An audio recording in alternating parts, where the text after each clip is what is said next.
చేపట్టలేదు. సో అక్కడి నుంచి రోజా సుప్రీంకోర్టుకు వెళ్లి ఉత్తర్వు తెచ్చుకున్నారు. తక్షణం ఆ పిటిషన్ని విచారణ చేపట్టాల్సిందిగా ఆదేశించింది. సో మొన్న హైకోర్టులో రోజా పిటిషన్ చర్చ జరిగింది. నిన్న వాదనలు పూర్తయ్యాయి. ఈ రోజు తీర్పుని వాయిదా వేసింది. ప్రస్తుతం మీడియా పాయింట్ దగ్గర తీర్పు కాపీని చూపిస్తున్నారు. నన్ను 1 year సస్పెండ్ చేయటాన్ని మరి హైకోర్టులో నేను ఛాలెంజ్ చేయడం జరిగింది. దీనివల్ల నన్ను ఎన్నుకున్న నా నియోజకవర్గ ప్రజలకి అన్యాయం జరుగుతుంది. మరి ఇది ముఖ్యమైన బడ్జెట్ సెక్షన్ కాబట్టి నా నియోజకవర్గ సమస్యల్ని నేను అసెంబ్లీ దృష్టికి తేవడానికి అవకాశం లేకుండా పోతుంది.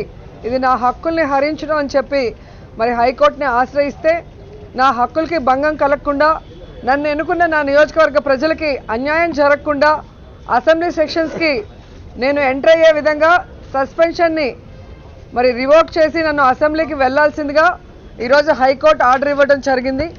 నిజంగా చాలా హ్యాపీగా ఉంది. సో ఏదైనా ఒక తప్పు జరిగినప్పుడు ఆ తప్పును సరిదిద్దేందుకు న్యాయ వ్యవస్థలు ఉన్నాయి అనటం నిజంగా అందరం కూడా సంతోషించాల్సిన విషయం. మరి న్యాయ వ్యవస్థ మీద నాకున్న నమ్మకం ఈరోజు రెట్టింపు అయింది. సో ఈరోజు ఈ హైకోర్టు ఇచ్చిన ఆర్డర్ కాపీని మరి assembly secretary incharge secretary Satyanarayana గారికి ఇవ్వటం జరిగింది. రిసీవ్డ్ కాపీ కూడా తీసుకోవడం జరిగింది. రేపు మార్నింగ్ 9 o'clockకి అసెంబ్లీకి ఎప్పట్లాగే మరి హాజరై మరి ఇప్పటికైతే నా క్వశ్చన్స్ ఏవి కూడా వాళ్ళు తీసుకోలేదు కాబట్టి కనీసం 0 hourలో అయినా లేదా ఇంకో రూపంలో అయినా కూడా సప్లిమెంటరీ రూపంలో అయినా నా నియోజకవర్గ సమస్యల్ని నన్ను మాట్లాడించే అవకాశం కల్పిస్తారని ఆశిస్తున్నాను.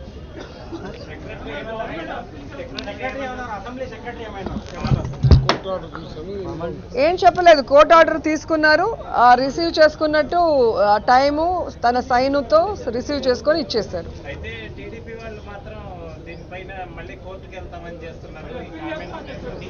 నో ప్రాబ్లం అండి. మరి అది కోర్టుకి అన్నీ తెలుసు. ఈ కేసులో ఏం జరుగుతుంది ఏం జరిగింది అనేది అందరికీ కూడా బాగా అర్థమైంది కాబట్టి ఈరోజు ఈ ఆర్డర్ రావడం జరిగింది. సో వాళ్ళు అప్పీల్ చేసుకున్నా కూడా మళ్ళీ మేము కోర్టులో న్యాయం కోసం పోరాడతాం. ఎందుకంటే వ్యవస్థ మీద మాకు న్యాయ వ్యవస్థ మీద నమ్మకం ఉంది కాబట్టి ఖచ్చితంగా మాకు న్యాయం జరుగుతుంది. ఏం చెప్పలేదు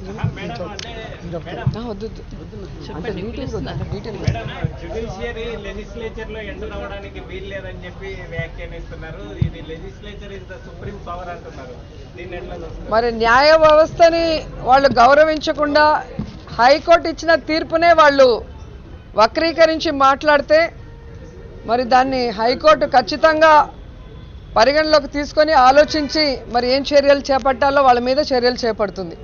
ఎందుకంటే మాకు న్యాయ వ్యవస్థ మీద నమ్మకం లేదన్నట్టుగా మొన్నంతా కూడా మాట్లాడటం మీరు చూశారు. కానీ గతంలో కూడా మీరు చూస్తే జగన్ గారు బయటకు వచ్చినప్పుడు బెయిల్ ద్వారా సోనియా గాంధీ కాళ్ళు పట్టుకుంటే బెయిల్ తీసి ఇచ్చారంటే సోనియా గాంధీకి కోర్టులను మేనేజ్ చేసిందా, జడ్జిలను మేనేజ్ చేసి జైలుగా జగన్ గారికి బెయిల్ ఇచ్చిందా? వాళ్ళు మాట్లాడిన తీరు చూస్తే న్యాయ వ్యవస్థను కించపరిచేలాగా మాట్లాడారు చంద్రబాబు నాయుడు గారు.